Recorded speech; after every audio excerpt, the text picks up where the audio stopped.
Hello friends, आज हम इस वीडियो में जानेंगे हमारा पृथ्वी का जन्म कैसे हुआ था। कल्पना करो, अंतरिक्ष में गैस और धूल का एक विशाल बादल तैर रहा है। अरबों साल पहले हमारी पृथ्वी इस बादल का एक छोटा सा हिस्सा थी, ब्रह्मांड की भव्य योजना में धूल का एक कण।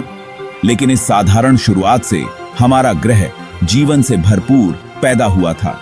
यह बादल बस स्थिर नहीं बैठा था, यह लगातार घूम रहा था और मथ रहा था।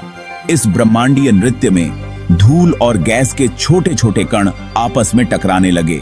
ये टक्कर हालांकि दिखने में महत्वहीन थी, एक लंबी और आकर्षक यात्रा के पहले चरण थे जो हमारे ग्रह के निर्माण की ओर ले जाएगी। जैसे ही ये कण आपस में टकराए, वे आपस में चिपकने लगे। यह प्रक्रिया ब्रह्मांड में गुरुत्वाकर्षण के रूप में जाने वाले एक मूलभूत बल द्वारा संचालित धूल और गैस के झुंड को बड़ा और बड़ा करने का कारण बनी। कल्पना कीजिए कि एक स्नोबॉल एक पहाड़ी से नीचे लुढ़क रहा है, जैसे जैसे जाता है और अधिक बर्फ इकट्ठा करता है। यह वैसा ही है जैसे प्रारंभिक पृथ्वी आकार में बढ़ी। जैसे जैसे झुंड बढ़ता गया, इसका गुरुत्वाकर्षण खिंचाव बढ़ता गया। इस मजबूत खिंचाव ने और भी अधिक कणों को आकर्षित किया, जिससे युवा पृथ्वी के विकास में तेजी आई। लाखों वर्षों में इस प्रक्रिया ने छोटे झुंड को पिघली हुई चट्टान और धातु की विशाल गेंद में बदल दिया। प्रारंभिक पृथ्वी एक गर्म और हिंसक जगह थी।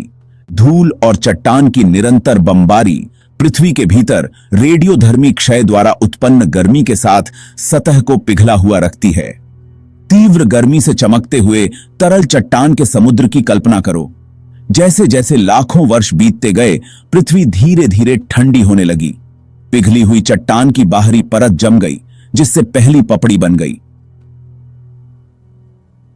यह पपड़ी लगातार हिल रही थी, ज्वालामुखी विस्फोटों और क्षुद्र ग्रहों और धूमकेतुओं के साथ टकराव से अलग हो रही थी।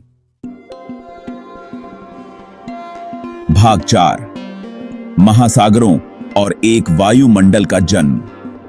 एक तरफ जहां पृथ्वी की सतह ठंडी हो रही थी, वहीं उसकी गहराई में कुछ अद्भुत हो रहा था।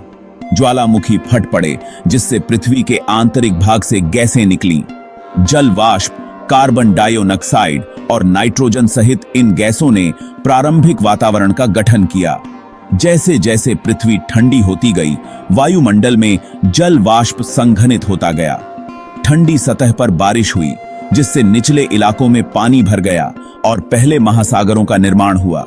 ये महासागर शुरू में अम्लीय और गर्म, अंततः पृथ्वी पर जीवन का पालना बनेंगे।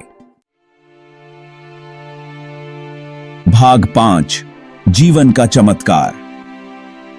पृथ्वी पर जीवन की शुरुआत कैसे हुई, इसका सटीक विवरण एक रहस्य बना हुआ है, लेकिन हम जानते हैं कि यह प्रारंभिक महासागरों के आदिम सूप से उभरा है।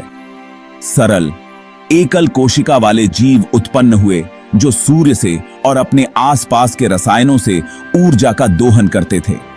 अरबों वर्षों में जीवन विकसित हुआ और विविधतापूर्ण हुआ।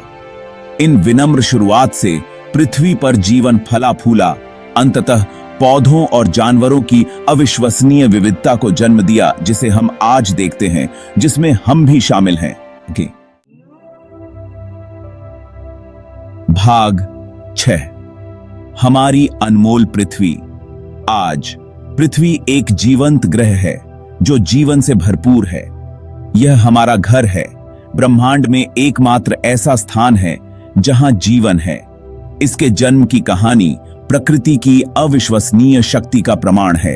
एक कहानी जो अरबों वर्षों में धूल और गैस के एक बादल से लेकर उस ग्रह तक सामने आई जिसे हम घर कहते हैं। जैसे जैसे हम अपने ग्रह के जन्म और विकास के बारे में सीखते हैं, वैसे वैसे हम इसकी महत्ता और आने वाली पीढ़ियों के लिए इसकी रक्षा करने की आवश्यकता के प्रति गहरी प्रशंसा प्राप्त करते हैं।